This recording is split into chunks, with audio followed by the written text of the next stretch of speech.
Hello YouTubers, this is SHEM. In front of me is the 4th generation of Sony's flagship Z series. It is the successor to Xperia Z2, which bared the flagship status for a mere 6 months. What are the changes found in the new model, and does such a quick release schedule make sense? You'll find the answer to these and more questions in my full detailed review. As usual, you can find a timeline of the video in the description. The phone comes packaged in a white card box, on the back of which you can find an image with color options that the device is available in and some information about the various technologies used in the smartphone, such as Triluminous and X-Reality engine in the display or high-resolution audio driver. Let's have a look inside the box. The first thing you see after opening is your brand new smartphone. My testing unit is in the classic black color. I'm gonna put the device aside for a minute and show you the remaining box contents. Once you remove the card divider, you'll find a USB cable for charging and data exchange and a charger. The original unit also comes with the MH750 headset, which is not present here. It's quite interesting that Sony has not included the noise cancelling headset here, which was included with the Z2. Additionally, there is an instruction manual and a warranty card. So now let's move on to the build and design of the Z3. Let's begin from the front. On the top lies the first stereo speaker, which also acts as a speakerphone. Sensors on the left and a 2.2 megapixel camera capable of capturing 1080p video on the right. There is also a multicolored LED light hidden on the left. Below we have the Sony logo and the 5.2 inch Full HD panel in IPS LCD technology covered by tempered glass. Under the screen is the second stereo speaker. Because the phone has IP68 certification, which means that it is water resistant to submersion to a depth of 1 meter for up to 30 minutes, all ports are covered with flaps. The left side of the device is where you'll find the first flap that covers the micro USB charging port. Below are the pogo pins compatible with the DK48 magnetic chargers sold separately and a leash attachment. On the bottom of the phone you won't find any buttons, and on the right side is where you'll find the dedicated camera shutter button, as well as the volume rocker, a characteristic for Xperia series aluminum power button, and a flap hiding the nano SIM slot, a micro SD slot, and a ribbon with a list of certificates. On the top left is where you have a microphone and a waterproof headphone jack. The back of the device is made of tempered glass. Here we can find the 20.7 megapixel camera module known from the predecessor and the flash. Below is an NFC logo pointing to the module location and the Sony and Xperia logos. Unfortunately, as you can see in the video, the glass is quite scratch prone. The sides and the body of the device are made of aluminum. The Z3 Compact is quite a hefty size and is 146mm in length, 72mm in width and 7.3mm in thickness, and weighs 152 grams. The phone is well assembled and the minimalistic design of the flagship Z series has been polished once again. The speaker holes on the front could potentially collect dirt, but because the phone is waterproof, that shouldn't be a problem. The new copper color option is in my opinion the most attractive one available. Let's talk about the technical specs, which remain almost identical to the Z2. The device is equipped with the quad-core Snapdragon 801 CPU clocked at 2.5 GHz, Adreno 330 graphics chip and 3GB of RAM. There is also an FM radio and built-in Bluetooth 4.0, LTE, NFC, GPS and GLONASS. Xperia Z3 quickly hooked on to 15 satellites whilst testing the GPS. I had no problems with either mobile network or Wi-Fi reception either. In Antutu benchmark, the Xperia Z3 achieved a very impressive result, scoring 41,326, which puts it near the top of the ranking, but below the Galaxy S5 for instance. The benchmarks are not a good indicator of everyday performance, but that is something you have nothing to worry about with the Z3. The smartphone shows no lags, and the performance in demanding games such as Modern Combat 5 or Real Racing 3 is very good with no frame drops.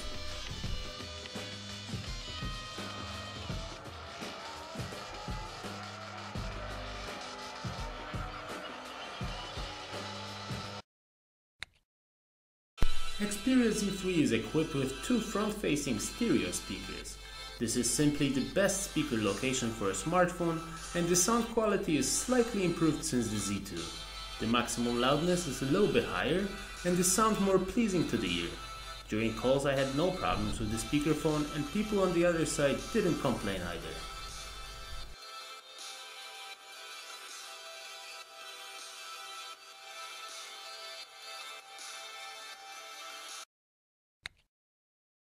The 5.2-inch display of the Xperia Z3 is covered with tempered glass. The Full HD resolution, although not the highest available, is more than sufficient, and a high pixel count would just be a pointless marketing move with impact on battery and performance. At 424 pixels per inch you won't be able to tell pixels apart. Let's talk about the quality. Similarly to the Z3 Compact, I noticed a really bad calibration of colors and a blue hue. Fortunately, that could be easily adjusted in white balance settings. After calibration, the display looked good. It has high brightness levels and very good viewing angles. There are new image enhancement modes in display settings. Now you have a choice of X-Reality Engine and Super Vivid mode. Glove mode increases the sensitivity of the display and lets you use the phone through any material. Xperia Z3 runs on Android 4.4.4 KitKat with a skin from Sony. No changes have been introduced to the look or functionality for quite some time, and that's why it feels quite obsolete. The interface, however, is intuitive and what's more important, works smoothly. Quite a few of the functions known from other manufacturers, such as the multi-window mode in Samsung, are missing, but Sony has their own small apps which aid in multitasking to some extent. On the list of small apps you can find, for example, a screen capture app, browser or calculator. On the list of pre-installed apps you can find a Walkman app for music with built-in equalizer and clear audio plus mode, a very cool album app for image browsing with built-in photo editor, Sony Select with apps and offers especially for Sony smartphone owners, or an office suite that lets you create documents, spreadsheets and presentations. LifeLog is a new fitness assistant from Sony which will track the distance traveled with a ton of other features helping you with tracking your training. There's also the PlayStation app with remote play, but I haven't been able to test it out as it was not available at the time of recording. In the power menu there is a new screen record function that lets you record the phone screen and simultaneously record with the front camera. You can find a sample video recorded with that mode on my channel. The Xperia Z3 comes equipped with a 3100 mAh lithium-ion battery. I've been testing the device for a few weeks, and although I've recently had a bunch of flagship devices, when it comes to battery life the Xperia Z3 performs very well, and results such as 4.5 hours screen on time won't be a problem to achieve.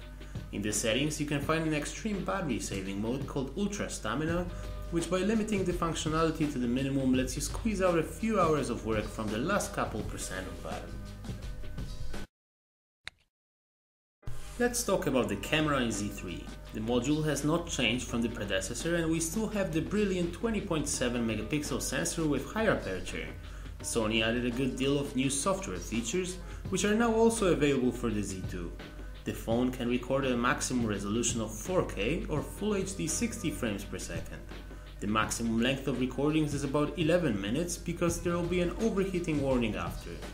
Other than the standard superior auto and manual mode, you'll be able to find the time-shift video mode known from the Xperia Z2 which lets you record in slow motion.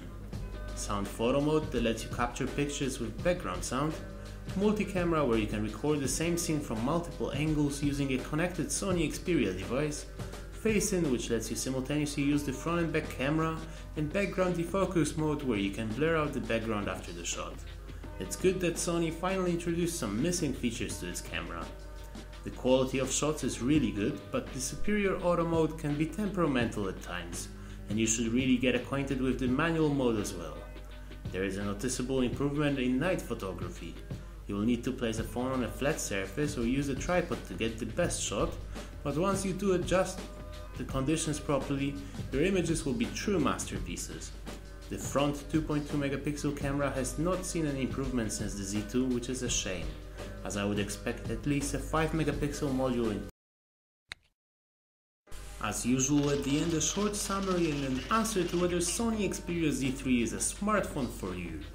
Its main advantages are for sure its high build quality, water resistance, good camera, long battery life and great performance. Unfortunately, I was left quite unimpressed with the device as it is almost identical to the predecessor. Don't get me wrong, it is a brilliant smartphone, but I don't understand why you would pay so much extra. Additionally, the Z3 doesn't come with the noise cancelling headset and the back is prone to scratching.